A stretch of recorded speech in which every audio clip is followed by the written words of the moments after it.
Bienvenue dans le podcast Oser by Nico. Nico c'est moi, oser c'est mon mantra. Un podcast pour passer à l'action, sortir de sa zone de confort, oser voir grand, oser vibrer. Et si on allait à la rencontre de personnes qui brillent dans leur unicité? Est-ce que t'es prêt? Eh ben écoute, c'est parti. Aujourd'hui, nous partons à la rencontre de Luc Baudin. Luc est inspirant. Il fait partie de ces personnes ancrées dans la réalité, mais aussi connectées avec plus grand que lui. Ancien médecin, il nous parle d'intuition, de clairvoyance, de télépathie. On a tous envie d'expansion, c'est plutôt notre éducation et un petit peu le formatage que nous avons aussi au niveau de notre société qui refuse tout ce qui est, entre guillemets, surnaturel. Luc nous questionne. De quoi sommes-nous réellement capables?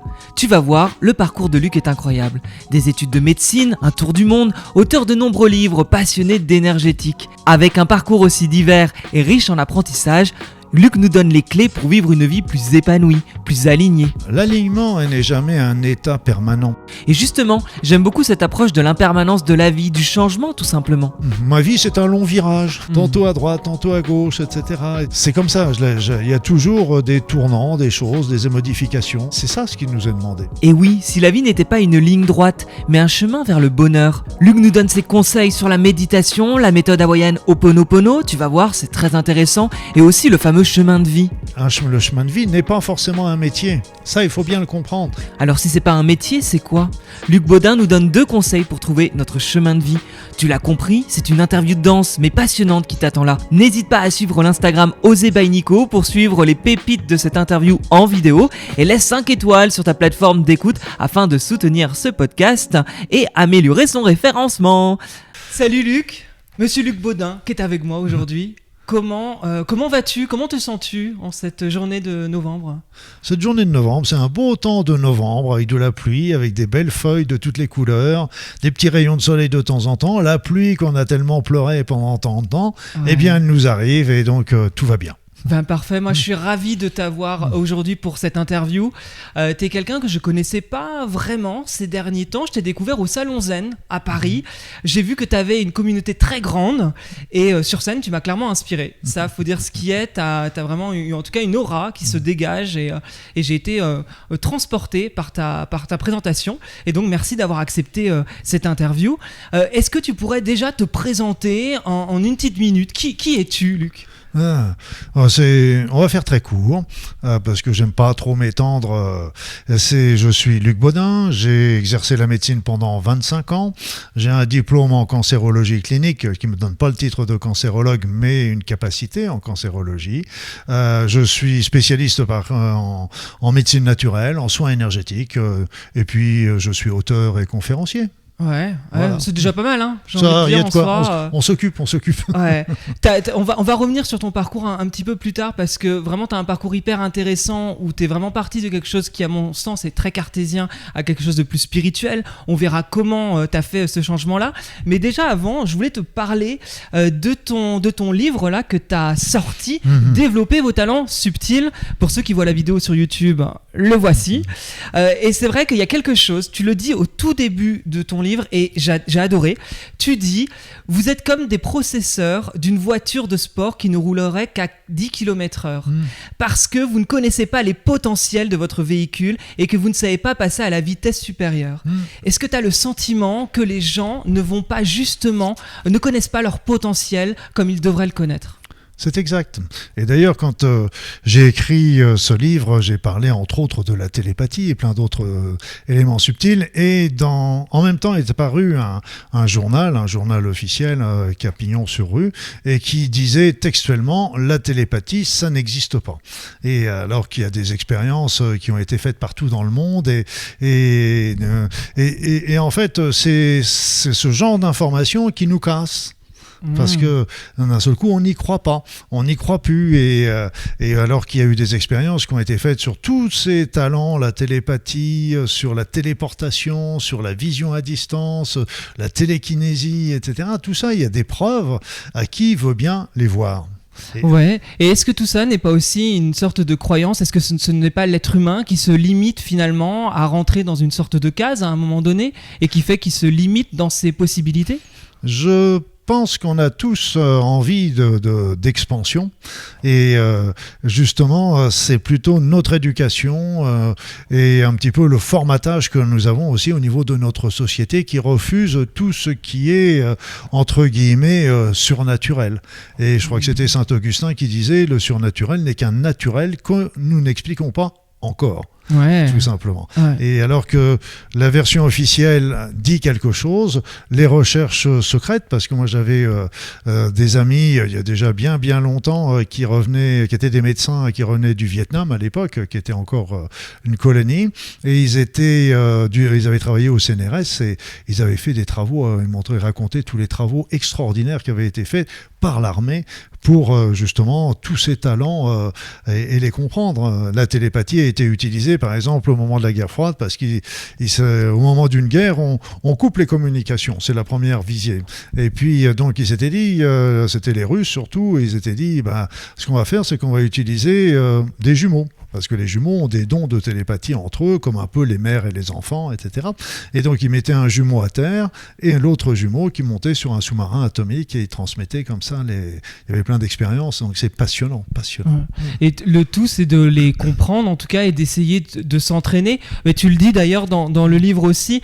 C'est bien parce que je trouve que, en fait, tu remets certaines bases avant de partir dans le détail, certaines règles qui sont, à un moment donné, croyez en vous avant de croire à d'autres choses. Et tu expliques par exemple qu'on serait tous capables de réaliser des états modifiés de conscience. Donc là tu parles d'hypnose. Et pourquoi nous le faisons pas? La réponse est simple, nous n'y croyons pas. Parce qu'il nous a toujours été dit que c'était impossible. Depuis notre plus jeune âge, il nous a été inculqué de nombreuses croyances limitantes qui nous fait perdre beaucoup de nos capacités. Et du coup après j'avais relevé autre chose, tu dis croire en ses capacités. Et c'est vraiment quelque chose moi que je trouve hyper intéressant parce que dans ce livre il y a des choses où moi je me dis tiens mais comment c'est possible, mais en tout cas je me laisse la curiosité. T'as eu ce genre de retour d'ailleurs de personnes qui avaient du mal peut-être au début à y croire? Ils ont du mal à y croire, on a tous du mal à y croire au départ, ça c'est clair, et c'est pour ça que de voir déjà des personnes qui le font est déjà une première chose. Donc après ça, on va se dire oui, mais c'est parce qu'ils ont un don, etc. Non. On est tous humains, on est tous égaux. On peut tous apprendre à faire le piano. On ne sera pas tous des Mozart, mais on pourra tous le faire. Donc la première chose, c'est de le voir. Ouais. Et puis après ça, on se dit moi aussi, je peux avoir ce talent. Et à partir de ce moment-là, on va pouvoir commencer à, si on le veut, à le développer. Parce que non plus, ces talents, ils vont pas nous tomber tout cuits comme ça Et c'est qu'il faut les travailler, il faut les vouloir les travailler. Et moi, tu vois, tu as donné l'exemple de la voiture, mais il y a un autre exemple qui est très important, c'est l'histoire du petit aiglon. Du petit aiglon qui est tombé du nid et qui se retrouve recueilli par des poules. Et il va être élevé dans le poulailler. Et toute sa vie, il va traîner ses longues ailes dans le poulailler en regardant les aigles au-dessus de sa tête et en rêvant d'être un aigle. Et donc c'est à peu près notre situation. On a été élevé par des poules et puis qui nous ont un petit peu, c'est pas méchant ce que je veux dire, c'est qu'ils ont fait au mieux, ils ont eux-mêmes ont été formatés, etc. Et donc on nous a bridés de ces croyances et alors qu'il suffit de rien, cet aiglon, il suffisait qu'il batte un peu des ailes et pour s'envoler. Et donc la première chose, c'est d'y croire. Moi j'avais lu un article qui était très intéressant sur quelqu'un qui fait de la télékinésie, qui tord les cuillères ou agit comme ça. Et il faisait, je ne sais pas s'il en fait encore, des formations. Et il disait à la fin de la formation, il y avait la moitié des personnes qui étaient capables de faire de la télékinésie, l'autre pas encore. Et parce que la première partie, elles y croyaient dur comme fer. Parce que c'est pas sûr de le vouloir, mais il faut vraiment être conscient que c'est possible pour nous. Ouais. Et d'ailleurs, tu parlais aussi dans le livre des neurones miroirs, de justement voir pour pouvoir le faire. Finalement, le voir, ça permet de conscientiser davantage, si on peut parler de conscience, mais en tout cas de reproduire. Tu donnes dans le livre l'exemple du violon, c'est que finalement, voir quelqu'un qui joue du violon, en fait, c'est jouer par mimétisme, vouloir reproduire la même chose. Oui. Comment tu le perçois, ça? Et ça, c'est parce que quand on... c'est un peu comme le petit aiglon. C'est un peu comme le petit aiglon. Et c'est-à-dire que quand on fait quelque chose, quand on s'imagine faire quelque chose, et quand on voit faire quelque chose, eh bien on fait travailler les mêmes neurones. Donc on est déjà en train d'apprendre.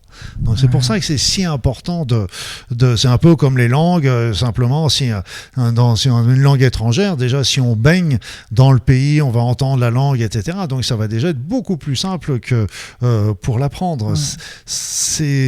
Tout est à notre portée, c'est ça qui est important. On est et c'est un exemple, tiens, parmi d'autres, c'est les films sur les Superman et les super-héros, etc. Qu'est-ce que ça nous montre? Ça nous montre qu'on est attaqué par des méchants qui nous veulent du mal en tant qu'humanité et qu'il faut que ce soit des Superman qui aillent les contrer et les arrêter. Donc ça veut dire que nous, on est des nuls et que eux, il n'y a que eux qui peuvent faire quelque chose, alors que nous avons ces talents-là. Et faut arrêter de transmettre notre pouvoir aux autres. Ouais, tout à fait. Et tu dis d'ailleurs aussi, tu donnes 3 conseils. Moi, je trouve que ces conseils sont intéressants parce que ça me paraît simple, mais je trouve que les gens le savent peut-être, mais ne le font pas.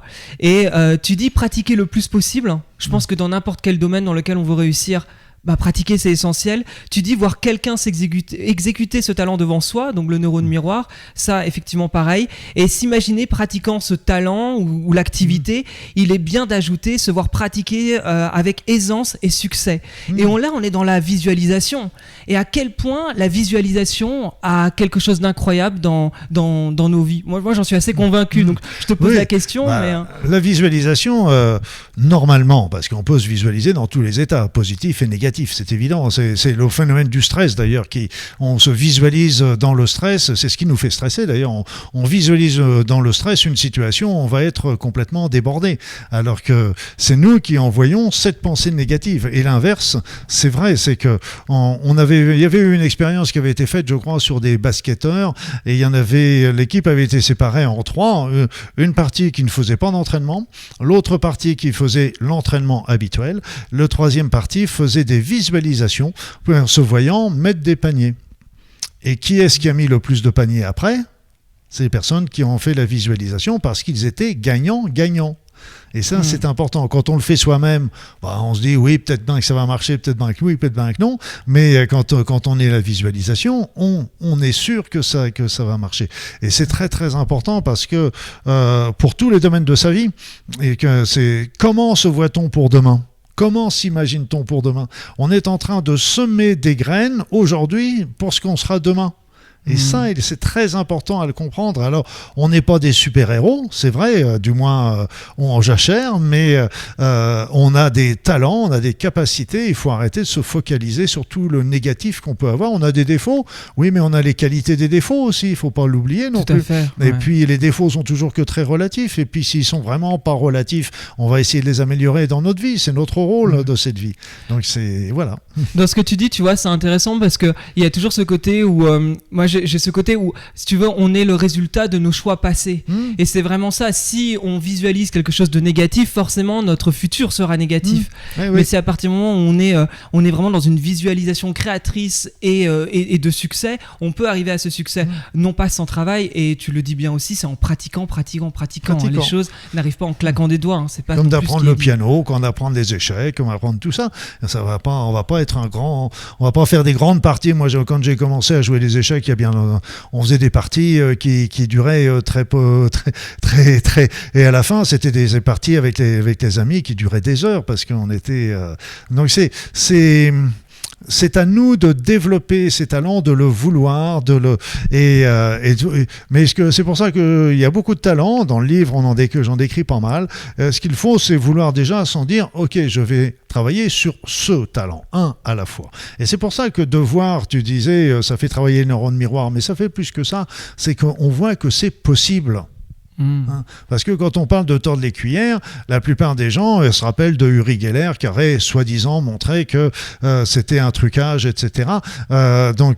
C'était pas Uri Geller, c'était Uri Geller qui tordait les cuillères, et je sais plus, c'était un magicien qui avait montré que c'était faux. Mais je veux dire, là il faut vraiment conscientiser que c'est du domaine du possible et qu'on a tous ces talents-là. Et là, là, on est aidé aussi actuellement parce qu'il y a beaucoup de choses qui évoluent. Notre niveau de conscience évolue, nos capacités psychologiques évoluent. Tout ça, ça change d'une manière extraordinaire et on n'en prend pas conscience. Et ça, c'est impressionnant, l'évolution de conscience. Toi, aujourd'hui, justement, on voit que tu as une ouverture, en tout cas, sur le monde, sur la vie. Tu as vraiment une ouverture sur la spiritualité. Pourtant, de base, tu viens pas de tout ça. Donc, tu as fait des études de médecine. Ça a été quoi un peu ta vie pour arriver à aujourd'hui être sur cette ouverture du monde ? Bon, c'est vrai que j'avais quand même fait mes études secondaires chez les franciscains. Ouais. Où j'ai été formé, déformé, puis à la fin réformé parce qu'ils m'ont dit que c'était pas la peine, parce que bon, j'étais un peu gêné malgré tout dans un certain nombre de règles et de dogmes, mais bon, ça n'appartient qu'à moi. Après ça, j'ai fait médecine et là, alors là, on est bien formaté parce que l'être humain était vraiment qu'un amas de chair avec des réactions chimiques, etc. On parlait très très peu de l'effet du stress, etc. Tant qu'à l'effet placebo, on le négligeait complètement parce qu'on n'arrivait pas à le dominer. Et pourtant, l'effet placebo, c'est 30 à 35% de l'effet de tous les médicaments et de tous les traitements. C'est énorme. Ouais. Et donc, j'ai été bien formaté et il a fallu aussi que je baisse la tête parce que, ce qui n'est pas mon genre trop, mais j'ai baissé la tête pour avoir ce diplôme. Parce que j'entends d'ailleurs beaucoup d'étudiants qui m'envoient des mails et me disant, dites donc, je souffre parce que j'ai l'impression qu'on ne prend pas bien en compte la dimension du patient, son aspect psychologique, etc. Et puis moi, je leur donne simplement un conseil, baissez la tête, passez vos études, passez votre doctorat, puis après ça, vous ferez ce que vous voudrez. Et là, c'était un peu pareil, c'est qu'à la fin de mes études, j'avais le choix. Soit je faisais une spécialité, dermato, cardio, etc. Soit, et là, je me suis tout de suite orienté vers les médecines naturelles. Donc quand j'ai commencé à exercer ce qu'on appelle aujourd'hui la médecine générale, moi j'appelais ça plutôt la médecine de famille à l'époque, parce qu'on soignait la famille, on faisait partie de la famille, ce qui a plutôt complètement disparu aujourd'hui, mais c'est ni bien ni mal, hein, c'est comme ça. Et donc là j'ai tout de suite fait l'acupuncture, l'homéopathie et la sophrologie. Mais il y a un secret entre les deux. Mais quel est-il ? Entre le moment où j'ai eu mon doctorat, j'ai fait plein de remplacements, etc. Et puis au moment où j'ai fait mon doctorat et le moment où je me suis installé, il y a 1 an et demi. Et 1 an et demi, j'ai fait le tour du monde avec mon sac à dos sur le dos avec le routard. Est-ce que ça change pas une vie, un tour du monde comme ça ? Oui, ça change une vie. Ça m'a donné, c'était le moment où j'ai été le plus libre de ma vie. Le plus libre. J'avais aucune attache, rien du tout. Et ça t'a apporté quoi, cette liberté et ce tour du monde ? Alors ce tour du monde, c'est ce que je me suis posé en revenant. Poser la question en revenant. Et ça m'a apporté en fin de compte 2 choses. La première chose, c'est que je me suis aperçu, là j'étais routard, donc j'étais dans tous les trucs, les meilleurs marchés, etc. Et donc j'étais avec toutes les populations. J'étais pas dans un hôtel 4 étoiles, donc j'étais vraiment mélangé à la population. Et ce que je me suis aperçu, c'est que dans tous les pays du monde, toutes les personnes, à quoi elles rêvent ? Elles rêvent ce qu'on rêve, nous aussi. Tout simplement d'être heureux, d'avoir de l'argent un minimum pour payer le loyer, etc., de quoi manger, d'avoir sa famille en bonne santé autour de tout, d'avoir un toit sur la tête, d'être en paix avec ses voisins. C'est tout ce qu'on demande tous autant. On s'en fiche que le voisin, la couleur de sa peau, sa religion, etc. On s'en fiche complètement à partir du moment où on s'entend bien et que ça se passe bien et il n'y a aucun souci. Et donc ça, c'était la première grande leçon, parce que c'est vrai que j'ai vu beaucoup de choses. J'ai traversé l'URSS à l'époque, j'ai été parmi les premiers à aller en Chine, les premiers occidentaux à aller en Chine, et quand on voit l'évolution de la Chine depuis que j'y suis allé, j'ai passé 6 mois en Inde, enfin bref. Et le deuxième, c'est que ça m'a donné une liberté dans ma tête. C'est pour ça que quand j'ai exercé, par exemple, eh bien on aurait pu dire, oui, mais toi tu fais des médecines naturelles, tu fais des choses comme ça, tu pourrais être embêté par l'ordre des médecins, etc. J'avoue que j'ai jamais eu de problème, parce que j'ai toujours fait mon travail de médecin généraliste, et ça en plus, donc ça n'a pas posé de problème, je pense, grâce à ça. Mais d'un autre côté, je m'étais dit, je m'en fiche, je fais ce que je veux, ce qui me semble juste pour mes patients. Si un jour ça pose des problèmes, justement avec le voyage que j'avais fait, eh bien je me dis, je prends mes sacs à dos et je vais m'installer à l'étranger. C'était une liberté dans ma tête, c'est pour ça que ça me faisait même pas peur. Et là encore, je pense que la peur attire le danger. Pourquoi tu t'étais lancé dans la médecine ? T'as des parents qui étaient médecins. Il y avait quelque chose. T'as été cadré pour devenir médecin ou être dans ce domaine-là ou pas du tout ? Oui, j'ai eu deux. Mes parents ont été chacun dans leur sens extrêmement positif pour ma carrière. Il y a déjà mon père qui était médecin et qui était quand même aussi acupuncteur homéopathe à la base. Donc lui, à l'époque, c'était parmi les premiers médecins qui faisaient acupuncture homéopathie. Et puis il me disait toujours, Luc, surtout, ne fais pas médecine. Ce qu'il ne faut jamais dire à un adolescent. Et puis, ma mère, elle, c'était autre chose. Elle a eu un grave cancer avec une grosse rechute à la fin de mes études de médecine. Et là, je l'ai piloté parce que j'étais interne encore à ce moment-là dans les différents services. J'ai vu la qualité des soins qui ont été faits, du personnel, des techniques, etc. Mais j'ai vu aussi les lacunes. Et c'est là que j'ai commencé à me dire, je vais faire justement les formations de médecine naturelle pour essayer de trouver des outils supplémentaires, complémentaires, parce que pour moi c'est toujours complémentaire. Les médecines conventionnelles et naturelles doivent être complémentaires. Il n'y en a pas une qui est mieux que l'autre. Et donc c'est vraiment la médecine conventionnelle a des preuves scientifiques, ce que n'ont pas les médecines naturelles malheureusement. Et donc, mais simplement elles peuvent être complémentaires. Donc c'est là que j'ai pris mon bâton de pèlerin. Et ma mère m'a apporté aussi une ouverture par rapport à l'attention aux autres. Voilà. Ok, donc ça, ouais. Et du coup, tu as continué donc à exercer en tant que médecin avec des médecines naturelles. C'est à ce moment-là que tu as commencé à écrire des livres ? Non, du tout. Non ? J'avais pas le temps. Ouais. J'avais aucun temps parce que c'était un travail à 100% parce que je faisais des gardes de dimanche, de week-end, mes formations continues, mes formations en médecine naturelle, la compta, etc. Pendant combien d'années tu fais ça ? 25 ans. 25 ans. C'est-à-dire que j'ai fait une vingtaine d'années pour commencer, je sais plus, 20, 22 ans. Et puis, à un moment, alors que c'était un travail, j'adorais ce travail. Mais c'était, pendant toutes ces années, je peux dire que si j'en suis arrivé ici aujourd'hui, c'est grâce à mes patients. Parce qu'ils m'ont transmis un grand nombre d'informations, de choses. Ils m'indiquaient des bouquins, ils m'indiquaient des trucs, etc., des vécus qu'ils avaient eus. C'est pour ça que je m'étais intéressé, par exemple, ce qu'on appelait à l'époque les NDE, les Near Death Experiences, qu'on appelle maintenant les états de mort imminente. Mais les patients me racontaient le leur. Et à l'époque, c'était caché. Mais ils me faisaient confiance. Et donc, ils m'ont apporté plein de choses, ces patients. Mais à un moment, l'alchimie disparaissait. Et disparu. Il n'y avait plus cet échange.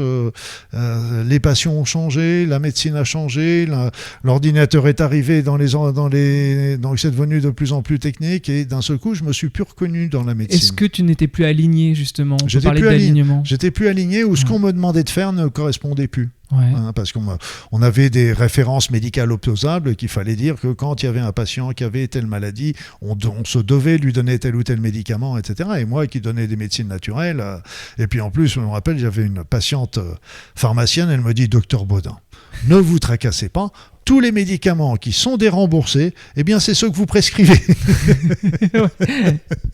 Donc, c'était... Voilà, donc je me suis pas... Alors, j'ai lâché, dans un premier temps. J'ai lâché, et puis c'est là que j'en ai profité pour faire des choses que je n'avais pas eu le temps de faire.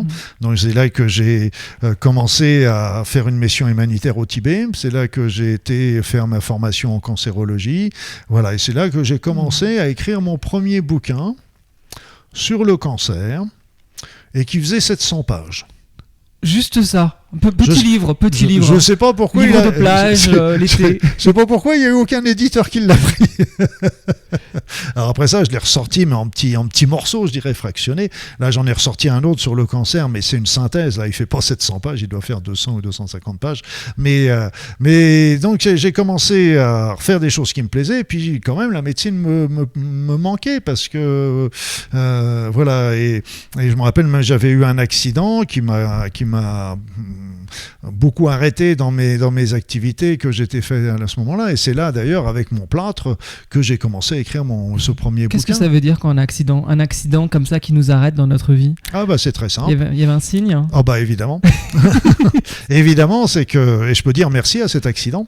Merci à cet accident parce qu'en fait, j'étais en train je voulais construire au départ une clinique pour recevoir les patients avec leur proposer des médecines naturelles en complément toujours des médecines conventionnelles, comme je l'ai dit. Et puis, j'ai jamais trouvé le financement pour le faire. Et puis à ce moment-là, je me suis dit, je vais monter un centre d'information sur les médecines naturelles, etc. Donc j'avais plein de documents, etc. Donc j'avais trouvé le lieu, je commençais à monter des choses, et c'est là qu'il y a eu l'accident. L'accident a été une perte financière importante parce que j'avais plus à ce moment-là de revenus, et c'est là que je me suis dit, je vais réouvrir un cabinet. Mais même si, là encore, ça se passait bien avec mes patients, je sentais que l'alchimie n'était pas. Donc, c'est là que j'ai arrêté. Et je suis parti même en Outre-mer en me disant peut-être qu'en Outre-mer, en Nouvelle-Calédonie, ça allait. Mais c'est pareil, je me suis pas senti. Et donc, fort de ces expériences, je me suis dit, il est temps d'arrêter. D'arrêter pour où? That is the question. Oui. Et comment on trouve la réponse quand on s'arrête? Parce que c'est intéressant, parce que là, dans ce que tu dis, il y a un élément qui fait que tu t'arrêtes, t'essayes des choses, ça ne marche pas. Tu sais, pour tous les gens un peu qui on a l'impression qu'il y a le monde qui les empêche de faire, toi, à un moment donné, tu aurais pu te dire, je comprends pas, ça fonctionne pas, je suis pas aligné. Donc tu dis, that is the question. Mais justement, qu'est-ce que tu fais à ce moment-là? Qu'est-ce qui te passe par la tête? Je tente des choses. Je ne suis pas sans rien faire, je tente des choses. Là, par exemple, j'étais en Nouvelle-Calédonie et puis je m'étais dit, je vais m'installer en Nouvelle-Zélande. Donc j'avais même trouvé l'endroit, parce que la Nouvelle-Zélande me plaisait beaucoup, etc. Et j'avais même trouvé l'endroit, et c'est à ce moment-là, synchronicité, qu'il y avait mon éditeur de l'époque qui me téléphone, enfin qui m'envoie un mail, je ne sais plus, et qui me dit, écoutez, docteur Bodin, si vous voulez, vous revenez en France et nous, on va vous aider à développer vos bouquins et choses comme ça. Alors c'est là que je me suis dit, soit je reste en Nouvelle-Zélande, soit je rentre en France. Je me suis dit, si je rentre pas en France, je vais me dire j'ai raté quelque chose. Donc je suis rentré en France, ça a développé un petit peu, mais c'est pas grand-chose. Mais par contre, j'ai eu l'opportunité de travailler dans un journal. J'ai été journaliste. J'avais ma carte de journaliste d'ailleurs. Et t'as eu 1001 vies, hein. En soi, vraiment. Et donc je travaillais dans un journal où j'écrivais un grand nombre d'articles sur la médecine, et surtout dans un consensus où je montrais comment on pouvait associer le meilleur de chaque spécialité. Donc ça, c'était aussi un gros challenge j'ai dû faire ça pendant 2-3 ans, puis j'ai même continué d'écrire, même si je n'étais plus mon travail principal, j'ai continué d'écrire, et c'est là que j'ai commencé aussi à écrire des nouveaux bouquins, à faire aussi des formations, à donner des formations et des choses comme ça. Faire des conférences aussi, j'imagine. Voilà. Et là, tu es parti sur quelque chose de plus spirituel, ou la spiritualité, elle t'est venue au fur et à mesure des années, ou à un moment donné, tu as eu un déclic, ou est-ce que c'est les voyages aussi? C'est vrai qu'il y a tellement de choses comme ça qui rentrent en jeu. Si j'en prends l'exemple de mes livres, qui est peut-être un petit peu le fil d'Ariane de mon évolution, parce que dans mes livres, j'essaie toujours, comme celui-ci, etc., j'essaie toujours de transmettre mes dernières informations, découvertes, etc. Celui-ci, tu parles de développer vos talents subtils. Développer vos talents subtils. Voilà, donc au départ, j'ai fait mes premiers. C'est pour ça que j'ai exercé pendant 25 ans. J'ai rassemblé un nombre considérable d'informations, évidemment, de formations, etc. Et c'est bien que j'avais pas le temps d'écrire, et c'est là que j'ai pris le temps d'écrire pour transmettre.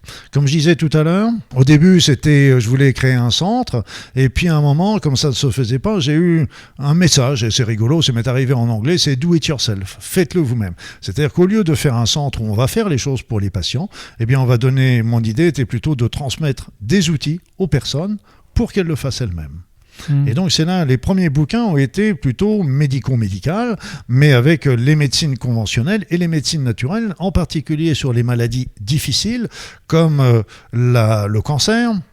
L'Alzheimer, j'ai eu des très bons résultats quand j'exerçais pour arrêter les maladies d'Alzheimer au départ, une fois qu'elles sont installées, là c'était autre chose. Mais on pouvait, donc j'ai indiqué un petit peu toutes mes observations dans un livre et que beaucoup de choses ont été confirmées d'ailleurs par des études depuis sur la fibromyalgie. Il y a quand même 1 million à 1 400 000, 1 500 000 personnes qui sont touchées de cette maladie et on a très peu de... Alors qu'il y a en médecine naturelle, il y a des solutions, le syndrome de fatigue chronique, donc tout ça c'était... Et puis au fur et à mesure, le do it yourself est arrivé, donc j'ai commencé à développer d'autres types de livres qui étaient comme le Ho'oponopono, la technique de l'EFT, il y avait travaillé la méthode Aora, c'était toutes des méthodes d'outils individuels. Juste, je te coupe là. Alors, j'arrive jamais à le dire. Ho'oponopono, parce qu'il y a le Ho avant avec le H, c'est oui, ça? Oui, c'est-à-dire il y a la méthode polynésienne qui va te dire le Ho. Ouais. Ho'oponopono. Et là, nous, on dit Ho'oponopono, tout ça. Tu l'as découvert à Hawaï? C'est justement... Du tout. Je l'ai découvert dans des articles américains, donc à l'époque, qui racontaient un petit peu la méthode hawaïenne. Et ce qui était amusant, c'est que parallèlement à ça, j'étais en train de travailler aussi avec d'approfondir un peu certains sujets de psychologie, de psychiatrie. Et en fait, je me suis aperçu qu'il y avait une concordance entre, parce qu'on dit, pour résumer, on a un conscient, on a un inconscient, mais c'est pas celui qu'on croit qui nous dirige. C'est-à-dire qu'on est dirigé par notre inconscient et par toutes les mémoires qui sont derrière. Et là, Ho'oponopono nous dit exactement la même chose. Et après ça rejoint aussi une certaine vision de la physique quantique et avec la loi d'attraction, etc. Donc c'est à partir de là que je me suis dit, je vais aller à Hawaï pour voir véritablement. Tu peux expliquer un peu ce que c'est Ho'oponopono en quelques mots? Ho'oponopono au départ était une technique hawaïenne de réconciliation au sein des tribus. C'est-à-dire que quand il y avait des discordes, ils réunissaient les protagonistes pour trouver une solution. Et s'ils la trouvaient pas, c'était le chef ou le kahuna, le chaman guérisseur qui l'apprenait pour eux. Et après ça, il y a Morna Simeona qui, au XXe siècle, a transformé Ho'oponopono pour le rendre un outil individuel. C'est-à-dire qu'on n'avait plus besoin d'avoir les deux protagonistes, on peut le faire par soi-même. C'est-à-dire que toute situation à 100%, eh bien, c'est nous qui l'avons attiré. Les bonnes comme les mauvaises. Nos bonnes pensées vont attirer des situations agréables. Nos mauvaises pensées, nos croyances erronées, etc., vont attirer des situations désagréables. Mais si on change nos pensées erronées et qu'on en remet des bonnes, ça change la situation. Voilà. Donc c'est le principe de Ho'oponopono, c'est d'effacer... Je vais te donner un exemple. Tu ouvres ton ordinateur. Tu vas sur YouTube ou sur Netflix, et tu vas te choisir un film. Tu regardes, tu ouvres ce film, puis au bout de 5 minutes, tu te dis « Wow, mais il est nul, il vaut rien, etc. » Donc tu commences pas à enguirlander Netflix, YouTube ou ton ordinateur. Donc tu te dis, c'est moi qui l'ai ouvert, c'est moi qui l'ai choisi, qu'est-ce que je peux faire si c'est moi qui l'ai fait? J'éteins, je prends le film, je l'éteins, je le mets dans la corbeille et j'en ouvre un autre. Ouais. Donc, et là, nous, c'est exactement pareil avec Ho'oponopono, c'est quand on vit une situation désagréable, les autres, ils sont pour rien, c'est nous qui l'avons attiré. Mais si on l'a attiré, ça veut dire qu'on a le pouvoir. Parce que si on considère que c'est son mari, sa femme, son patron, etc., qui est le responsable, ça veut dire que c'est les autres.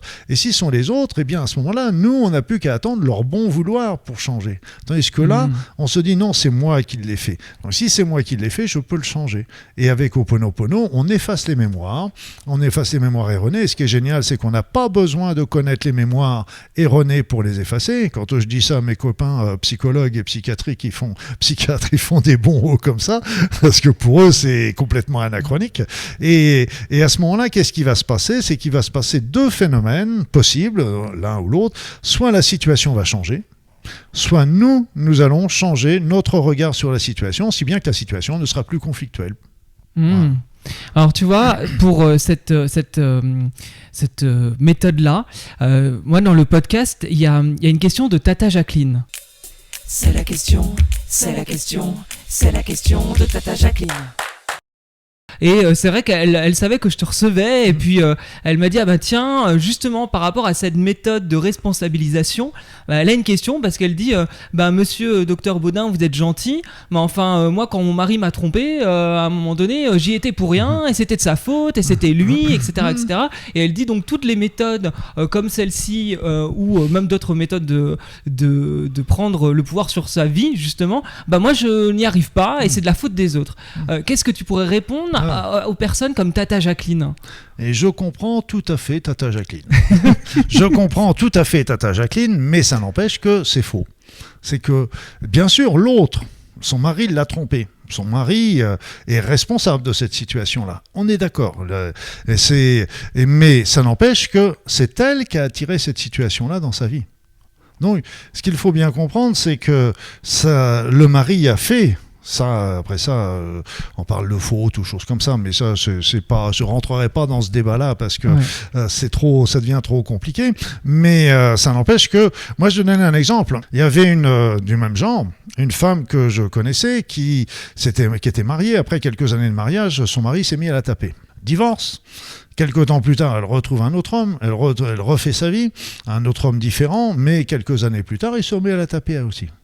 Donc évidemment, d'un seul coup, redivorce, et puis elle se dit oh là là, il n'est plus question de... Et donc malgré tout, elle retrouve un petit copain, il ne se marie pas, mais il retrouve un petit copain, et justement, ce petit copain se met à la taper à la gueule. Et puis à la fin, elle dit moi les hommes, j'en ai jusqu'ici, je vais vivre toute seule avec mon fils, qui s'est mis à la taper. Donc c'est vrai que tous ces hommes sont coupables. Ouais. Ça n'a aucun, ça ne doit pas les dégager de la responsabilité de ce qu'ils ont fait. Ça, ces hommes sont coupables. Mais ça n'empêche que il y a beaucoup de femmes, Dieu merci, qui ne se font pas taper. Il y en a beaucoup en France malheureusement, mais il y en a pas. J'espère que c'est pas la majorité. Et ça veut dire que si on vit cette situation-là, c'est que on a une croyance, un programme, une valeur qui a attiré cette situation-là dans sa vie. Et ça, c'est très important de l'accepter, et c'est le côté le plus difficile de Ho'oponopono, parce que si on ne l'accepte pas, on devient la victime et on ne peut plus rien faire. Si on l'accepte, on peut changer sa vision des choses. Et ça, c'est très, très important. Donc, quand tu parles de ça, tu sous-entends donc on a le pouvoir, en tout cas, sur notre vie. Mais justement, ce genre de choses, il y a des choses qui peuvent être inconscientes. Je pense... Toutes ces croyances sont inconscientes. Voilà. Elles sont qu'inconscientes. Et c'est pour ça que c'est pour ça qu'il n'y a pas de culpabilité. C'est pour ça qu'on a la responsabilité. On est libre de nos choix, mais on est responsable des conséquences, comme on disait tout à l'heure. Mais c'est pour ça que j'avais travaillé sur le Ho'oponopono au départ, et on travaillait sur le pardon. Désolé, pardon, merci, je t'aime. Et là, il y avait des choses qui me chiffonnaient, parce que pardonner, mais à qui? Donc les autres, ils sont pour rien. Donc on n'a pas à leur pardonner. Mais si on se dit on va se pardonner à soi-même, oui, d'accord, mais on l'a fait d'une manière inconsciente, involontaire. C'est-à-dire que cette femme, elle ne va pas s'amuser à penser tiens, j'aimerais bien que mon mari me trompe aujourd'hui. C'est évident qu'elle ne l'a pas fait sciemment, volontairement. Et c'est une pensée inconsciente. Et comme je le disais tout à l'heure, on est dominé par notre inconscient. Et souvent, le conscient n'est là que pour donner le change. Quand il y avait une femme comme ça qui avait 2 emplois possibles, un emploi qui était lucratif et qui pouvait lui donner une belle promotion, mais qui était à 50 km. L'autre emploi qui était plutôt subalterne et qui resterait toujours sans possibilité d'évolution au cours des années, mais qui était au pied de sa maison.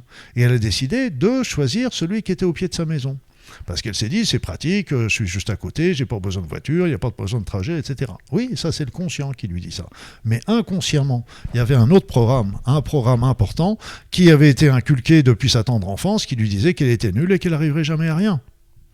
Et combien d'enfants reçoivent ces informations-là? Et donc toutes les situations vont amener vont répondre à cette pensée inconsciente. Mais c'est vrai que quand moi je réfléchis même à ma vie, il y a plusieurs situations qui reviennent et qui reviennent et qui reviennent. Tout à fait. Je sais pas pourquoi je les attire, mais en tout cas ça arrive. J'ai notamment, tu vois, un truc qui peut paraître bête comme ça, mais j'ai un souci avec le bruit. Je suis très facilement dérangé par le bruit. J'ai toujours un voisin qui va faire du bruit à 3h du matin. Je peux déménager, j'aurai autre chose qui va faire du bruit, ou je vais déménager dans un super appart et il y a des travaux travaux, ils vont refaire la toiture et pendant 3 mois je vais avoir du bruit. Et des fois je me dis mais comment ça se fait que j'attire ce bruit? Et je me dis il y a peut-être un truc à comprendre parce que pourquoi ça revient et ça revient. Il y a deux aspects. Déjà, il est intéressant de ce qu'on appelle de rechercher un programmant. Est-ce que tu n'as pas, dans ton enfance, vécu un bruit énorme qui t'a fait une peur atroce à ce moment-là? Et donc ça peut être... Et là, que tu revives, à chaque fois qu'il y a du bruit, tu revis inconsciemment ce que tu as vécu. Après ça, on retombe ça, c'est l'autre côté, c'est quand il y a par exemple des problèmes auditifs. Auditifs, c'est quand on ne veut pas entendre certaines choses, ou qu'on a entendu certaines choses qu'on ne voulait pas entendre. Donc, et donc ça, c'est le côté audition, ça. Mais dans ton cas, moi, je regarderais en première intention de remonter sur ce qu'on appelle le programmant, c'est-à-dire quelque chose que tu as vécu. Je voyais ça avec des personnes qui avaient, par exemple, la peur de l'eau, et puis d'un seul coup, elles se sont rappelées quand elles étaient gamines, elles ont manqué de se noyer, par exemple. Mais comme c'était très violent, elles ont occulté ce souvenir. Elles ne s'en souvenaient plus d'une manière très consciente et il a fallu qu'elles replongent dessus. J'ai même vu le cas comme ça d'une femme, mais c'était impressionnant parce que elle avait un problème, un gros problème de séparation, un conflit de séparation comme on l'appelle. Et en travaillant, j'en avais retrouvé plutôt que le programmant pouvait arriver vers l'âge de 7 ans. Elle me dit, il n'y a rien du tout à 7 ans. Rien du tout se passait bien, etc. Et la fois suivante, elle est revenue en me disant « Oui, il y a bien eu un truc, mais je pense pas que ce soit ça. » Et tiens-toi bien, elle me dit « Il y a mon frère jumeau qui est mort. » Mais si tu veux, même en le revoyant, c'était tellement, et c'est toujours tellement douloureux qu'elle refuse. C'est normal, c'est un processus de défense qu'on a tous. Parce que tant que le problème n'est pas solutionné, on le balance dans l'inconscient pour ne pas s'en rappeler. Parce que l'inconscient est en tout cas très fort aussi pour mettre sous cloche certains événements et effectivement ensuite on se retrouve... Et c'est pour ça que là, tu parlais par exemple de l'hypnose. Alors je ne conseillerais pas de le faire parce que moi j'ai connu qu'une seule personne qui le faisait, mais c'est une personne très compétente et qui était psychiatre, donc c'est pour dire. Mais avec l'hypnose, on peut très facilement faire revenir la personne au moment de justement par exemple du programmant. Mais c'est très dangereux parce que c'est pour ça qu'il faut avoir un thérapeute ou un médecin qui soit compétent parce que à ce moment-là, la personne revit. Et ça peut être très, très, très dangereux. J'ai connu comme ça, j'ai pas connu, mais je connaissais sa femme. Et cet homme, c'est sa femme qui m'a raconté ça après, elle avait fait une séance d'hypnose qui l'avait fait revenir dans ses vies passées. Mais sans filet, sans précaution. Sans revenir dans ses vies passées, oui, mais revenons dans les vies passées qui vont nous être utiles dans cette vie-là. Lui, il est retombé dans une vie passée, on ne sait jamais ce qu'il a vu. Première chose qu'il a fait quand il est rentré chez lui, c'est d'avaler des comprimés. Et puis, il a été récupéré in extremis, et c'est la première fois que j'avais vu ça aussi, c'est que in extremis, donc il était sous calmant, etc. Et quand il s'est réveillé, la première chose qu'il a fait, il a enlevé sa perf et il a sauté par la fenêtre. Ah ouais. Donc oui, comme tu dis, il faut faire attention à où on met les pieds dans son inconscient. Est-ce qu'on va aller chercher parce que là, est-ce que c'était vraiment utile qu'ils reviennent ça? Est-ce que parce si on considère qu'on a des vies antérieures, ce que je pense, on a dû faire des choses peut-être merveilleuses, mais on a dû faire aussi des atrocités parce qu'on a tout expérimenté. On doit tout expérimenter. Et donc c'est pareil, le programmant, il faut le retrouver, mais en douceur. Il faut bien accompagné par des thérapeutes compétents par rapport à ça. On sent en toi que tu es un passionné de l'humain et c'est assez drôle parce que je t'ai demandé des informations avant qu'on se voit aujourd'hui pour pouvoir faire ta numérologie. Et j'avais envie de te le partager parce que je trouve intéressant et j'ai envie de voir si toi tu te reconnais là-dedans. Mais au niveau de ton triangle fondamental, tu as un 9, un 8 et un 8. Donc déjà, tu as 2 8 quand même qui sont présents et le 9 représente les talents donc naturels et potentiels, c'est l'ouverture au monde et le côté engagé, un besoin de compréhension du monde. Je trouve qu'on le voit bien, tu vois, et c'est tous les métiers qui demandent une vision large ou qui se préoccupent de l'humain, de la planète tournée à l'international et encore des activités publiques, voire tout ce qui brille. Et toi, finalement, aujourd'hui, tu es sur le devant de la scène, tu as beaucoup bougé dans le monde. T'es présent sur les réseaux. En tout cas, t'es t'es là et je trouve que t'as vraiment quelque chose d'engagé, en tout cas dans le monde. Et ça, c'est aussi des personnes qui sont passionnées. Et tu sembles passionné quand tu parles. Je suis passionné, ça c'est clair. Ça c'est clair. Et puis, dans le monde actuel, qu'est-ce qu'aujourd'hui, avec tous les événements qu'on connaît, on peut se placer en lanceur d'alerte, ce qui est très bien, il en faut et c'est très très important qu'il y ait des personnes qui tirent des signaux d'alerte et d'alarme, etc. Mais moi, j'ai toujours été plutôt non pas un lanceur d'alerte, mais un donneur de solutions. Donc c'est plus de cet autre côté parce que quand on regarde l'incendie c'est bien, mais quand on trouve la porte de secours c'est mieux. Et donc c'est un petit peu c'est là-dessus que je travaille et que je développe ces soins énergétiques intemporels, ces rassemblements, etc. Pour envoyer de l'amour et de la paix sur la planète. Les soins intemporels, c'est vraiment pour aider les personnes à se nettoyer au niveau énergétique, au niveau des conflits, au niveau des chocs émotionnels, etc. Parce que c'est d'être sur le devant de la scène, je suis très très méfiant là-dessus.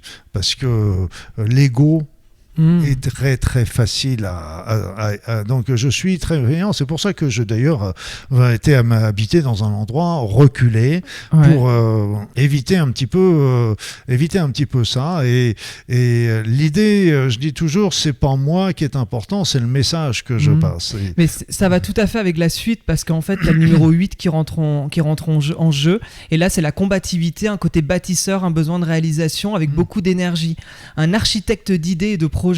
C'est ce que tu es en train de dire en fait. Tu trouves des solutions finalement. Et ton objectif de vie, qui est ta colonne vertébrale, tes moteurs et tes motivations, c'est aussi le 8. Donc catégorie de ceux qui construisent avec beaucoup d'énergie. Et une idée où tu ne supporterais pas l'injustice aussi. Et donc une belle puissance de réalisation. Et tu vois, là où c'est intéressant, c'est que ton fil conducteur de ta vie, du coup sur toute ta vie, on trouve originalité, cérébralité et spiritualité. C'est-à-dire qu'il y a ce côté où t'es un original et tu le dis dès au début de ta carrière finalement, où t'as voulu sortir des cases. Alors t'es rentré dans les cases à un moment donné, mais t'es très vite sorti des cases.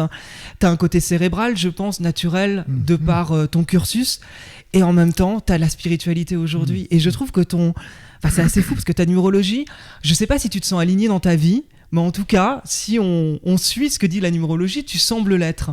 Est-ce que tu te sens aligné dans ta vie ? L'alignement n'est jamais un état permanent. L'alignement, c'est un peu comme la santé, etc. Ça fait un peu comme un pendule. Donc, on a l'alignement, mais la vie n'est pas fixe. On n'est pas fait pour être pile poil dans l'alignement, ou alors il faudrait faire un travail à temps plein, peut-être de devenir moine ou un ascète, etc.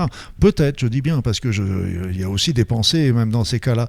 Et donc, l'idée est plutôt du pendule, et c'est un peu pareil pour la santé. C'est ce que j'avais vu, c'était que on pendule vers les hauts, vers les bas, vers l'hyperactivité, vers la fatigue, mais ça c'est des choses qui sont normales, et ça commence à devenir anormal quand on franchit un certain seuil des deux côtés. Là, quand on peut tomber du côté de la maladie, et c'est pareil pour l'alignement. L'alignement, c'est un, je dirais, j'appellerais ça un travail parce que je trouve pas ça un autre mot, mais c'est pas le mot qui conviendrait. J'arrive pas à trouver l'autre, mais ça demande un effort quotidien. Ouais. Un effort quotidien, parce que à cause des nouvelles qu'on entend, à cause du courrier, à cause de ceci ou cela, donc il faut sans arrêt faire un effort sur soi-même parce que les vieilles habitudes, les vieux réflexes, ils ont toujours tendance à revenir, et là c'est là qu'il faut reprendre un petit peu de temps pour réfléchir, pour méditer, pour reprendre un petit peu de distance et retrouver son axe, parce que tu me parles de numérologie, mais je suis bélier aussi. Donc le bélier, il s'est calmé un peu, mais quand j'avais des trucs qui me plaisaient pas, je répondais du tac au tac. Donc j'étais bélier, j'étais joueur de rugby aussi. Donc voilà. Ouais. Donc c'était un petit peu mon parcours mais maintenant j'ai pris la sagesse quand je reçois des mauvaises nouvelles. Je me dis, je vais pas répondre au moins avant demain. pour laisser le temps de réfléchir. Et là, d'un seul coup, je réfléchis et puis je relis le texte et puis je me dis, ah bah oui, mais peut-être que je l'ai pas bien interprété, etc. Et peut-être que il y avait peut-être lui, la personne qui m'a envoyé ça, avait peut-être des raisons. Et je commence à comprendre un petit peu la situation et à développer un peu cette tolérance et qui permet que de calmer le bélier, le bélier qui est là, qui avait tendance à foncer. Maintenant, il s'est calmé. Souvent, on parle aussi de mission de vie, avec alignement, justement, être aligné dans sa mission de vie. Est-ce que tu peux nous dire un peu ce qui est pour toi la mission de vie et comment peut-être les personnes qui se sentent un peu perdues c'est vrai que pour moi, vraiment, c'est aligné avec sa mission de vie, c'est des mots qui vont bien ensemble, c'est une sorte de fluidité. Une fois, on m'avait dit, tu vois, que c'était quoi c'était assez drôle, en fait, que l'alignement, c'était à sa mission de vie, c'est quand on était en Tesla sur une autoroute et que c'était fluide. Alors que quand on n'est pas aligné avec sa mission de vie, on est en 4x4 sur les routes sinueuses et que c'est compliqué. Et j'aimais bien cette idée-là. Toi, est-ce que ça te parle et comment tu vois la mission de vie ? C'est vrai, c'est juste, c'est vrai, mais c'est vrai et pas vrai l'histoire de la Tesla. Moi, je paraphrase souvent Lao Tzu qui disait le bonheur n'est pas au bout du chemin, le chemin c'est le bonheur. Et là, je dirais la mission n'est pas au bout du chemin, la mission c'est le bonheur. La mission c'est le bonheur et donc c'est toutes les expériences, toutes les situations, que certains sont qualifiés d'épreuves, mais c'est nous qui les voyons en épreuve. C'est pas forcément si on les voit en épreuve, c'est que ça correspond à des souffrances qui est en nous et qu'il faut qu'on travaille. Et donc c'est toutes ces expériences, toutes ces épreuves qu'on doit solutionner, c'est ça qui nous est demandé dans cette vie. Alors, c'est vrai, si on veut monter dans la Tesla, eh bien, tout simplement, ce qu'il faut, c'est arriver à chaque situation, prendre la bonne décision. La décision qui va nous porter vers l'amour, vers la tolérance, etc. Mais on est humain et on a des choses à apprendre.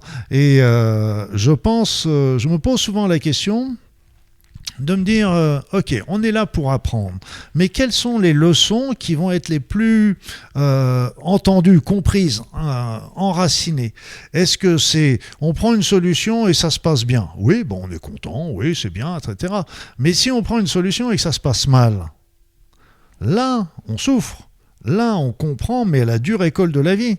Et si on est assez intelligent, on s'aperçoit qu'on s'est trompé. Et à ce moment-là, on va changer notre décision. C'est ça ce qui nous est demandé. Et c'est pour ça qu'il y avait Mandela, il disait « Je ne perds jamais ». Soit je gagne, j'ai pris la bonne décision, soit je perds, et à ce moment-là, j'ai pris la mauvaise, mais je reviens et j'apprends. Mais dans quelle situation on va apprendre le mieux ? Oui, tout à fait. Hein. Et c'est pour ça que je dis souvent, l'ombre travaille souvent pour la lumière. Voilà. C'est une autre manière, c'est le chemin long, mais c'est peut-être l'apprentissage le meilleur qui soit. Donc, parce que quand on se met directement dans la lumière, quelque part, est-ce qu'on l'a vraiment intégré ?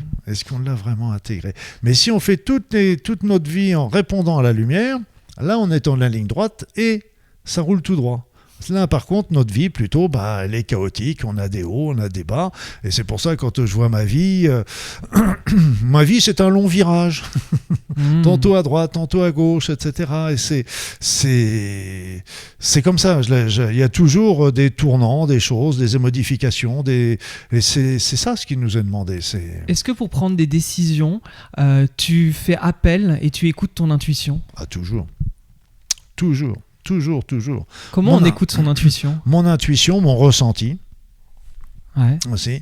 Et souvent, quand je suis débordé, je laisse aller mon intuition. Ça, c'est important. Ça ne l'est pas. Ça, c'est important. Ça, il faut que j'y aille, etc. Parce que c'est notre intuition. Je vais te faire rire. Le ressenti. Ouais. Le ressenti, j'y connais rien en vin. Mais quand j'ai des amis à la maison, je vais acheter une bonne bouteille. Bon, moi j'achète, je sais si je veux du blanc, du rouge, machin, je prends du blanc et j'aime bien prendre du vin biologique, ok ?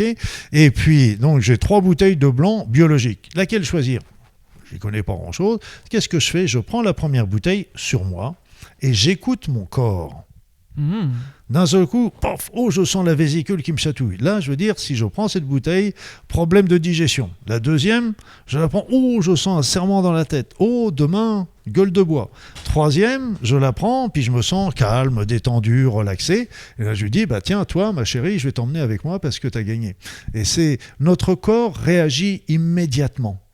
On rencontre quelqu'un, on le voit, on sait. Qu'est-ce que tu dirais aux personnes qui n'arrivent pas à avoir justement cette, je vais dire clairvoyance, c'est pas une clairvoyance. Ça peut être de là, ça, c'est une sorte de clairvoyance, c'est une sorte de clairvoyance. Oui. Pour les gens qui n'arrivent pas, enfin, ils essayent la bouteille de vin, ça leur fait rien, ils voient quelqu'un, ils n'ont pas d'avis particulier. C'est-à-dire qu'il faut comprendre qu'il y a des personnes qui sont coupées de leur corps aussi. Qui sont coupés de leur corps. C'est-à-dire qu'ils ne ressentent pas leur corps, ça peut être à cause de l'éducation, ça peut être à cause de maladies qui apportent la souffrance, etc. Donc ça peut... Voilà. Déjà, ce qu'il faudrait peut-être, c'est commencer par se remettre dans son corps et aimer de nouveau son corps, etc. Et puis, après ça, même si c'est pas dans son corps qu'on le ressent, on peut l'entendre dans sa tête. On peut avoir des impressions qui sont bonnes, qui sont mauvaises, etc. Donc, souvent, on voit des personnes, et puis d'un seul coup, pouf, c'est comme si elle nous est déjà antipathique, alors qu'elle n'a rien fait, cette personne, elle n'y est pour rien, etc. Alors, c'est une information. Mais là encore, c'est à nous de décider. C'est pas l'intuition c'est un peu comme la vue. Elle va nous donner une information, mais on peut regarder une voiture qui arrive et puis se dire on a quand même le temps de traverser. Donc c'est pareil. C'est une information. On peut bien sûr aller voir cette personne, mais l'intuition nous a dit attention. Donc on y va, mais on est un petit peu plus précautionneux et c'est tout. Est-ce que pour justement essayer aussi d'aller s'écouter, justement être à l'écoute de soi, la méditation, par exemple, ne peut pas aider à mieux se connaître. Tu dis souvent, je l'ai lu dans le livre, notamment Développer vos talents subtils, tu parles beaucoup de faire le vide, d'être dans le silence, que c'est quelque chose d'important. À quel point tu penses justement que le vide peut être bénéfique dans la vie de chacun ? Il faut prendre du temps pour soi. Et c'est le problème un peu qui se passe avec notre société, c'est qu'on est toujours dans le bruit, dans les tablettes, dans la musique, dans la télévision, sur Internet, etc. L'esprit est toujours occupé. Mais il faut avoir des temps. C'est pour ça, par exemple, d'avoir des activités artistiques. Ça nous remet en contact avec nous, ça nous détend, etc. D'avoir des contacts avec la nature, de prendre du temps pour... à la rigueur, on peut écouter de la musique, mais une musique douce, relaxante et qui laisse partir notre esprit comme ça. La méditation, parce que tout ça, ça nous met en contact avec notre être. La méditation est géniale aussi, mais les autres aussi. Et qu'est-ce qu'ils ont en commun d'ailleurs, tout ça ? Ils ont en commun de nous remettre dans le ici-maintenant, dans le présent. Et quand on est dans le ici-maintenant... on n'est plus dans le futur à l'appréhender, on n'est plus dans le passé à le ressasser, on est ici maintenant, et quand on est ici maintenant, on est bien. On est efficace. Et c'est pour ça que dans le travail, les personnes qui étaient très très stressées, parce qu'elles anticipent. L'être humain est le seul animal, entre guillemets, animal, à pouvoir se stresser lui-même, parce qu'il anticipe ce qui risque de se passer.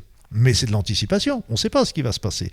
Et la seule solution, c'est de vivre le présent en se disant je fais mon max aujourd'hui, je fais le travail, en me restant concentré, là je serai plus efficace. Et là, advienne qui pourra, j'ai fait mon max, que je ne peux pas faire plus. Et je ne suis pas peu fier de te dire d'ailleurs que demain, je serai à mon 100e jour de méditation d'affilée. Alors, je ne fais pas des méditations d'1 heure, parce que justement, les journées sont quand même bien remplies, mais je me prends à peu près 10 minutes par jour le matin pour me recentrer avant de commencer la journée. Et tu vois, même avant de te voir, là je suis arrivé un peu vite parce que justement j'ai eu un problème de train, enfin je t'expliquais, j'ai eu droit à l'arbre, le TER qui fonce dessus, les vaches sur la voie, etc. Bref, je suis arrivé, j'étais un peu dans le speed, mais je me suis quand même pris 2 minutes de méditation pour me recentrer sur l'ici et maintenant et justement mettre de côté, en tout cas ce qui s'était passé avant. Et là je te remercie de le dire, parce qu'en fait c'est pour ça qu'il faut tordre le cou aussi à la vision qu'on a des grands méditants. Des grandes personnes qui font de la méditation pendant des heures, et qui sont assis en tailleur et qui, moi je les admire, hein, c'est pas une critique du tout, hein, ils font des choses que je suis incapable de faire et je suis admiratif. Mais ce que je voudrais dire, c'est que la méditation, on n'a pas on a déjà des résultats extrêmement intéressants en faisant la méditation pendant quelques minutes. Et on peut la faire dans les transports en commun, on évite de la faire en conduisant, ça on est d'accord. mais autrement, on peut la faire dans beaucoup d'endroits, et 2-3 minutes... Ils sont très importants, et je sais pas où est-ce qu'ils en sont maintenant, mais je sais qu'il y a quelques années au Japon, ils payaient sur le temps du travail de leurs employés, ils leur donnaient un quart d'heure de méditation avant de commencer à travailler, payés sur leur temps de travail. Et ça veut dire quoi? Ça veut dire que quand ces personnes étaient recentrées, ils étaient dans le ici et maintenant, et ils avaient augmenté leur efficience au niveau du travail. Parce que c'est pas des entreprises bénévoles, les entreprises japonaises non plus. Donc s'ils avaient fait ça, c'est parce qu'ils en tiraient le bénéfice, parce que leurs ouvriers avaient augmenté leur capacité par rapport à ça. Donc ce qu'il faut voir, c'est que quelques minutes suffisent. Il n'y a pas besoin de... Alors après ça, si on y prend goût, on peut toujours continuer. Mais la principale chose, c'est que ça éteint le mental. Et puis, et donc d'un seul coup, celui qui blablate toujours dans la tête, et puis d'un seul coup aussi, tous les éléments essentiels de la vie ressortent. Ouais. Tu veux que je te raconte une petite histoire? Bah vas-y, tant qu'on y est, t'es là. Allez, on parlait du sens de la vie tout à l'heure. Ouais. Et moi, comme tout le monde, je me pose des questions, et je me suis posé des questions. Qu'est-ce que je devais faire à certaines périodes de ma vie? Et donc, je me rappelle, j'étais en voiture, et j'envoyais au ciel des messages. Mais envoyez-moi un signe, envoyez-moi un signe. Ça n'a pas traîné. J'ai fait 3 km en voiture, et là, sur le bas-côté, il y avait des camions qui étaient garés perpendiculairement à la route. Mais il y en avait un qui était un peu plus en retrait que les autres, en arrière que les autres, et si bien que je voyais sa bâche. Et sur sa bâche, tiens-toi bien, il y avait marqué MEDIT, médite. Et si je voyais l'ensemble de la bâche, c'était transport méditerranéen ou je sais pas quoi, et moi j'ai voyé qu'il y avait que médite qui était là. Et donc là, j'ai bien compris que c'était mon message. Ouais. Je me suis mis à faire de la méditation, et là, j'ai eu ma réponse par rapport au choix que je devais réaliser. Ouais, c'est intéressant ce que tu dis là aussi, parce que ça montre bien que toi non plus, tout n'a pas été fluide tout le temps, et tu l'as bien expliqué, que c'est des virages que tu as pris. Toi, aujourd'hui, tu as fait énormément de choses dans ta vie. Qu'est-ce que tu espères pour les années futures? T'as encore des envies, tu as des rêves encore, Luc? Mon rêve est un jour de faire le chemin de Saint-Jacques-de-Compostelle à pied, bien sûr, c'est un rêve. De repartir en voyage, j'aimerais bien aussi, mais ça, c'est pas le Saint-Jacques-de-Compostelle est déjà plus profond, parce qu'on doit beaucoup plus méditer, avancer, etc. Mais je dirais que je suis ma route. Point barre. C'est que, comme on disait, là, c'est un chemin de vie, mais on voit le chemin. On va pas voir la finalité, on ne sait jamais ce qu'il y a au bout du truc. Mais c'est un chemin, et moi je dirais que je me considère un peu comme un outil. Donc souvent, c'est pour ça que j'aime bien transmettre, parce qu'au fur et à mesure que je transmets, tout ce que je découvre, tout ce que j'apprends, quand je transmets au travers de mes livres, de mes articles, de mes vidéos, eh bien d'un seul coup ça me libère. Ça me fait un vide en moi. Et d'un seul coup, ce vide, eh bien, il va recevoir d'autres choses. Parce que si je gardais les choses en disant je mets un copyright, machin, etc., eh bien là, d'un seul coup, je me fige, j'avance plus d'abord, et puis je suis un verre plein, donc on peut plus rien remettre dedans. Et c'est pour ça que j'ouvre toujours, je transmets toujours, c'est parce que là encore, ça vide et il y a des nouvelles choses. C'est pour ça un outil, alors on peut dire qu'un outil du divin, un outil des êtres de lumière, mais aussi un outil de son être intérieur, tout simplement. Alors je ne sais pas encore ce qu'il va me réserver pour l'avenir, mais je suis prêt, je l'écoute, et ce qu'il y a, c'est que je suis aussi dans la confiance. Et ce qu'il faut savoir, c'est que tout ce que j'ai fait, je ne l'ai jamais prémédité. Okay. Par exemple, j'ai écrit des bouquins médicaux sur les médecines naturelles, etc. Donc j'en ai écrit, je ne sais plus, plusieurs là-dessus. Et puis un beau jour, j'ai décidé de travailler avec Ho'oponopono, l'EFT, etc. Et ce que je me suis aperçu, c'est qu'en fin de compte, les rayons de médecine naturelle se fermaient. Il y en avait de moins en moins, de plus en plus petites. Et le développement personnel s'ouvrait. Mais moi, j'ai pas fait ça dans un... Il y avait pas de... J'avais envie d'écrire ce livre, j'ai écrit ce livre. livre. Donc c'est là aussi que je vraiment remercie très Daniel qui est mon éditeur fétiche, parce que il me laisse libre des choix de mes livres, de des suivre choses tes comme envies, ça. j'ai l'impression. En fait. De mes envies, de mes inspirations. Voilà, de t'écouter à chaque fois et d'aller vers ce qui te plaît. Voilà, et je compatis par contre avec pour les libraires, parce qu'à chaque fois qu'ils doivent recevoir un nouveau bouquin de moi, ils vont se dire oui, dans quelle catégorie on va le mettre encore. Parce que j'ai écrit aussi des romans. Ah, ok. Ah bah, tu vois, ça m'avait échappé, pour le coup. Il y en a un qui est waouh par rapport à la situation actuelle et qui s'appelle Projet Humana. Projet Humana, ok. Hein, mais il ne faut pas l'acheter. C'est-à-dire parce que si tu l'ouvres, tu peux plus le refermer. Donc, très bien. Bah, dès demain, j'achèterai alors. Ah oui, parce que et là c'est amusant parce que il y a eu deux réactions qui m'ont éberlué, parce que c'est un bouquin de fiction, mais de fiction actuelle, du monde présent, et qui était complètement écrit sous l'inspire. C'est-à-dire que quand j'ai commencé le premier chapitre, là encore, c'est comme la mission de vie, je savais pas où j'allais. Et donc il y a une personne qui m'a envoyé un mail une fois, puis il m'a dit, moi je suis radiesthésiste et j'ai checké votre bouquin, et ce qui est incroyable, c'est que dans le bouquin, il y a 95% des choses que vous racontez sont vraies. Et c'est juste parce que moi j'ai écrit, il y avait plein d'informations que j'ai transmises dans ce bouquin qui sont justes en ce sens, mais j'ai pas voulu écrire un bouquin parce que c'était fastidieux à écrire tout avec toutes les références, etc. Puis moi j'aimais bien le côté ludique. Donc ça c'est un bouquin complètement d'anticipation mais qui est très collant à l'actualité actuelle. Et l'autre chose, alors là aussi ça m'a encore plus scié, c'était une femme qui m'envoie un mail un jour en me disant écoutez, j'ai lu votre livre, alors que c'est pas du tout médical, il y a une toute petite partie, il y a peut-être un demi-chapitre qui se passe dans un hôpital et c'est tout. Elle me dit écoutez, j'ai un cancer du sein, j'ai lu votre bouquin et maintenant en lisant ce bouquin j'ai compris que rien n'arrive jamais par hasard et qu'il y a toujours de l'espoir. Parce que derrière les bouquins, il y a toujours aussi un aspect philosophique des pensées qui sont là et qui montrent aussi comment dans certaines situations on peut peut-être solutionner le problème sans avoir forcément recours à la force.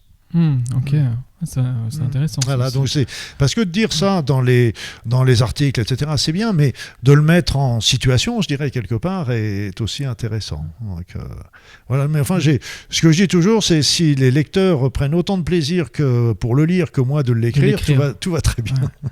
On arrive bientôt à la fin de l'interview. Oh non. Ouais, déjà, ça fait déjà je pense, franchement, les gens qui sont arrivés jusqu'à cette partie-là, bravo, c'est que franchement, ça les passionne et tant mieux, parce que moi, ça me passionne et honnêtement, je pourrais repartir pour une autre heure, mais on en refera une. Voilà. Tu sais, pour ce podcast, moi, c'est vraiment l'essence, c'est oser. Pour moi, on n'a rien dans la vie si on n'ose pas, et je voudrais savoir qu'est-ce que tu as osé de plus grand dans ta vie. T'as osé, mais qu'as-tu vraiment osé de plus grand ? Il y a une personne qui m'avait demandé qu'est-ce que j'avais fait de plus beau, je crois que c'était mes 2 enfants. Donc ça c'était vraiment ce que j'ai...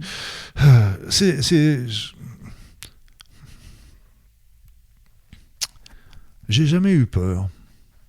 Tu n'as jamais eu peur ? J'ai jamais eu peur. C'est-à-dire que j'ai pas eu l'impression je donne mon opinion, par exemple. Il y a des personnes qui ne vont pas être d'accord avec moi, mais c'est pas grave. Ils ont le droit, c'est normal, on est tous différents, etc.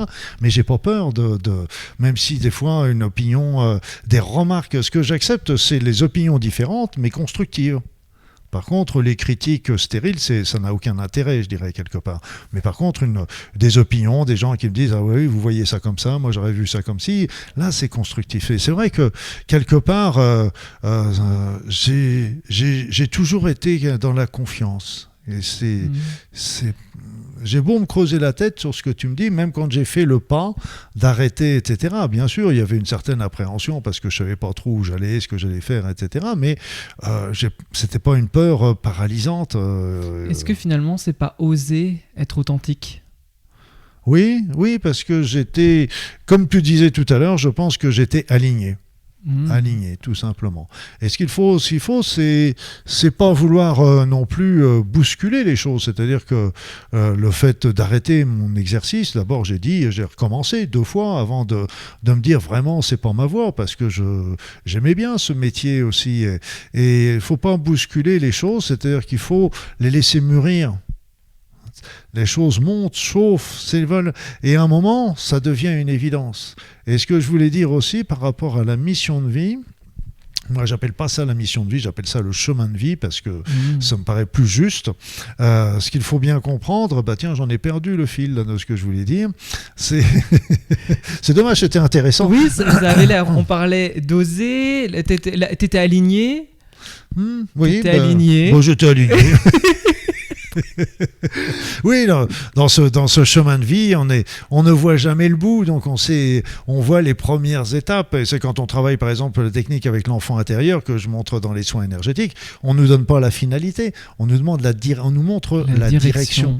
Et puis, c'est vrai que c'est un peu comme dans la tempête. On a le phare debout. On sait qu'on a envie. Moi, ce que j'ai envie de faire, c'est de rester dans la lumière, c'est de développer. Je me sens bien quand je prie, quand je médite, quand je fais aussi pas mal de choses au niveau des armes, etc. Et donc tout ça, je me sens bien quand je l'ai fait. Donc j'ai envie de continuer d'avancer de ce côté-là. Mais je sais que la vie va me réserver plein de belles choses et plein de surprises. Et ça ne me fait pas peur. Oui, ce que je voulais dire tout à l'heure, ça me revient. Ouais. C'est que c'est le chemin de vie, ok. Mais le chemin de vie n'est pas forcément un métier. Ça, il faut bien le comprendre. C'est une direction. C'est une direction. On peut avoir un métier dans la vie moderne. Il faut bien de l'argent pour vivre. Hein. Je veux dire, on n'est pas fait pour vivre d'eau et d'air et d'eau fraîche. Et donc, on peut avoir un métier pour vivre, mais à faire à côté, monter à côté des activités qui vont remplir notre chemin de vie. Et ça, ça nous est pas demandé de tout lâcher pour aller soigner les petits lépreux en Inde. C'est pas... Ce qu'il faut, c'est... Allez, je vais donner 2 conseils pour les personnes qui cherchent leur chemin de vie. Le premier conseil, c'est qu'il n'y a pas de chemin de vie sans amour. Ça n'existe pas. On est là sur cette terre pour apprendre l'amour, développer l'amour, vivre l'amour, et quand on est dans l'amour, eh bien tout simplement, on est bien. Donc ce qu'il faut bien comprendre, c'est que la notion d'être bien, d'être heureux, etc. est très important, parce que quand on est bien, quand on est heureux, ça veut dire qu'on est sur notre route. Quand on est malheureux, quand on est triste, quand il y a des choses qui grincent, ça veut dire qu'on n'est pas sur notre route. Mais dans ce cas-là, il n'y a pas besoin de tout changer, il suffit simplement de modifier certaines choses pour revenir sur son chemin.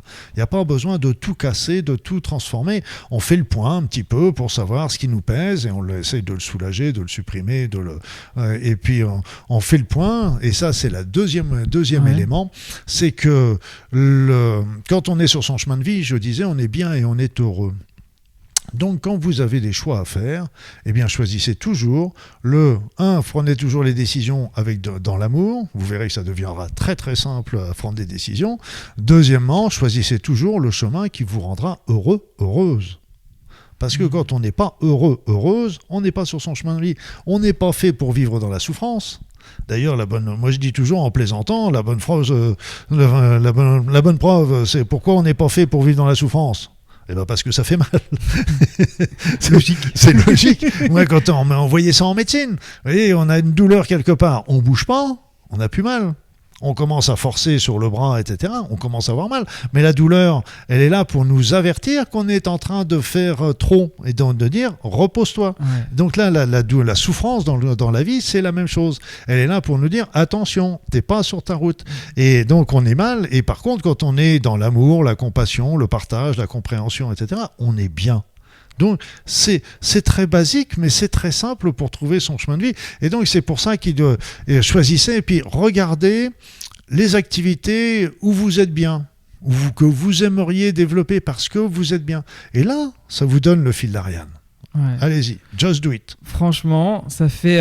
déjà, il y a beaucoup de choses qui sont à mettre en place dans tout ce que tu as dit, mais déjà, mettre les 2 derniers conseils en place, ça fera... Je pense que là, les gens ont du taf ah oui, à venir. Quoi. Et c'est le but. Quand on est dans son chemin, on est heureux. C'est pas plus compliqué que ça.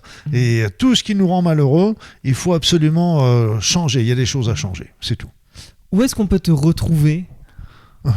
Sur mon site internet. Oui, je parle pas chez toi. Oui, j'y suis aussi. Oui, te retrouver bien sûr sur les réseaux, sur ton site internet luc-baudin.com. Voilà. Ouais. C'est luc-baudin.fr ou .com, ça y va sur les mêmes. Il y a le lien de toute façon en dessous. Sur ma page YouTube, où là on se retrouve avec un nombre énorme de vidéos que j'ai. Et d'abonnés. Ça, les abonnés, je les remercie parce que ça me fait toujours chaud au cœur. Et là, c'est là où je fais les soins énergétiques intemporels et les rassemblements pour la paix toutes les semaines en alternance maintenant. Mais dans les soins intemporels, on peut toujours les faire a posteriori. Ils sont sur ma chaîne YouTube et ce sera toujours efficace. Okay. C'est ça qui est intéressant. Donc, les soins, ils sont là, ils sont à la disposition de tous, ils ont plein de thèmes différents, etc. Et là, je suis en train de travailler aussi sur la déprogrammation. Parce qu'on a tous, justement, parlé des croyances, on parlait des choses comme ça, mais il y a plein d'autres choses aussi, comme certains actes de magie noire, des envoûtements, des choses comme ça, qui faussent notre vision. Et en fin de compte, on n'est pas libre, sans parler bien sûr, il y a l'éducation, mais aussi il y a toute la société qui nous formate et les médias qui sont des excellents formateurs, la publicité qui nous formate. Donc il y a plein de choses qui s'inscrivent dans notre inconscient sans qu'on y prenne garde et qui viennent gêner notre évolution. On parlait au tout départ des talents subtils, mais c'est tout ça aussi. C'est toutes ces petites phrases qui sont dites, non, ça c'est de la bêtise, non, et c'est pas parce qu'on ne connaît pas quelque chose que c'est idiot. Tout à fait. Avoir toujours en tout cas l'esprit ouvert. Et encore une fois, je terminerai sur ce côté, revenir sur la numérologie, mais tu as en tout cas ce numéro 9 qui est sur l'ouverture du monde et je crois que quand on t'écoute, on voyage avec toi et on apprend avec toi et ça c'est génial. Tu sais, ce qu'on dit, c'est que quand on termine une journée sans rien avoir appris, c'est que c'est une journée perdue. Non, je suis d'accord avec cette phrase. Il y a la lecture. Aujourd'hui, on est dans une société qui est merveilleuse. On a tellement de films, de documentaires, de conférences en ligne, de bouquins, d'articles, etc. On apprend à toutes les pages. Et là, ce qu'il faut, ce qui est intéressant sur Internet, c'est que c'est nous qui choisissons. Et ça, c'est très très important, plutôt que ce soit des informations qui nous soient servies sans qu'on ait la possibilité de les sélectionner. Donc souvent, moi, pour ça, je regarde très peu la télévision et je regarde, par contre, j'ai des informations qui me viennent sur Internet, donc des newsletters, des choses comme ça. Et à ce moment-là, je sélectionne les sujets qui m'intéressent et que je vais creuser, etc. Je dis pas que les autres sont inintéressants, mais c'est désintéressant pour moi, je dirais. Toi, c'est tout. Il y a plein de choses que j'ai pas creusées, que j'ai pas expérimentées, et c'est pas parce que c'est nul, c'est parce que c'était pas ma route, tout simplement. Eh ben écoute, j'ai envie de te dire à très bientôt, Luc. Merci pour ton temps, merci pour tous ces messages, et puis au plaisir de te revoir. Eh ben, ce sera un plaisir partagé aussi de vous retrouver, mes amis. Et merci pour l'écoute jusqu'au bout, en tout cas à tous ceux qui étaient là. À très bientôt. À très vite. Merci d'avoir écouté cet épisode jusqu'au bout. N'hésite pas à laisser 5 étoiles et un commentaire sur ta plateforme d'écoute. Ça améliore ton karma, mais oui, vraiment. Et plus sérieusement, ça permet aussi d'améliorer les référencements de ce podcast qui me permet, moi, d'aller chercher des invités encore plus intéressants et passionnants les uns que les autres. Et si tu penses que cet épisode peut servir à un ami ou à quelqu'un de ta famille, n'hésite pas à le partager à cette personne ou sur les réseaux sociaux, tout simplement. Je te dis à très bientôt pour une prochaine interview. Salut!